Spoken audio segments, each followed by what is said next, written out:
À Rio de Janeiro, le légendaire stade Maracanã, le temple du football que tout amateur rêve de visiter. Mais au Brésil, il est aussi connu pour avoir vu s'envoler l'un des rêves du pays.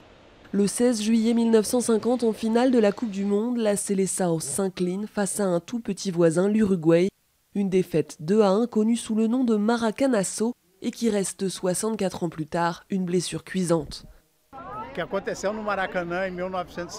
Ce qui s'est passé au Maracanã en 1950 a été une énorme déception pour nous tous, les Brésiliens. Nous nous attendions à gagner la Coupe du Monde et nous avons été bouleversés de voir l'Uruguay battre le Brésil. Avec un record de 5 titres mondiaux, le Brésil a depuis largement réaffirmé sa réputation de superpuissance du football. Mais pour de nombreux Brésiliens, il n'y a qu'un seul moyen de guérir l'affront du Maracanaço. C'est une malédiction qui nous poursuit depuis 64 ans et qui nous fait du mal. Si nous gagnons la Coupe du Monde en 2014, nous allons exorciser ce fantôme en le renvoyant d'où il est venu. Et nous pourrons respirer plus librement ici. Les Uruguayens, de leur côté, espèrent bien rejouer le scénario de 1950 lors du Mondial.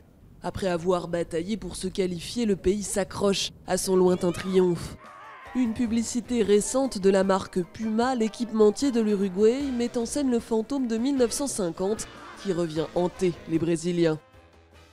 Un documentaire sorti cette année retrace également ce qui fut la deuxième victoire du pays en Coupe du Monde. L'Uruguay a atteint ensuite 3 fois la demi-finale, dont celle du dernier mondial en Afrique du Sud. Parmi les spectateurs, le seul joueur du match encore en vie, Alcides Guichia, c'est lui qui a tiré le but assurant la victoire de son équipe.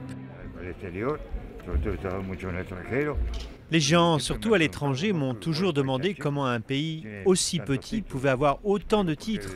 Les Uruguayens vivent pour le foot, ils adorent le foot. Ils commencent à jouer dès l'enfance et c'est pour ça qu'il y a tant de joueurs. Pour les Uruguayens, le Maracanaço restera l'histoire de David contre Goliath.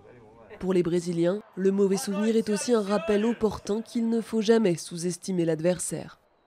E aí, Maracanã!